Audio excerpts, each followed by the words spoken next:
इंद्र का इंद्रासन कैसे वापस मिला। जैसा मैं तो नीतू पांडे यूट्यूब चैनल पर आप सबका स्वागत करती हूँ। पुरूरवा का पुत्र आयु था और आयु का पुत्र नहुस था।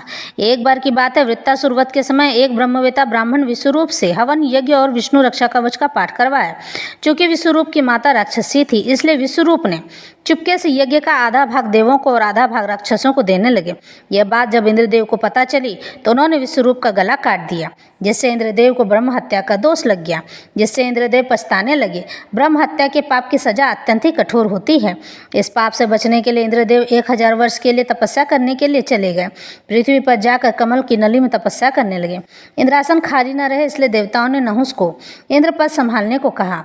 नहुस ने इसे स्वीकार कर लिया और नहुस इंद्रपद संभालने लगा। लेकिन कुछ समय के बाद नहुस को अहंकार होने लगा और मद और सत्ता के अहंकार में डूब गए।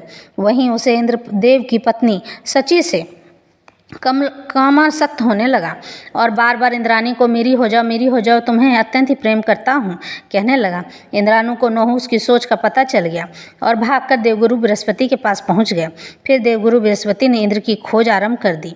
फिर बहुत ढूंढने पर इंद्रदेव कमल की डंठल के अंदर तपस्या करते हुए मिले।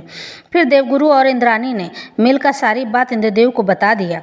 अब इंद्रदेव अपना सिंहासन वापस लेने की योजना बनाने लगे। तभी इंद्रदेव को एक योजना सूझी और अपनी पत्नी इंद्राणी से कहा कि तुम नहुस से कहो कि तुमने उसके प्रेम को स्वीकार कर लिया है और नहुस तुमसे सप्तऋषियों के पालकी में बैठ कर आए। नहुस ने ऐसा ही किया।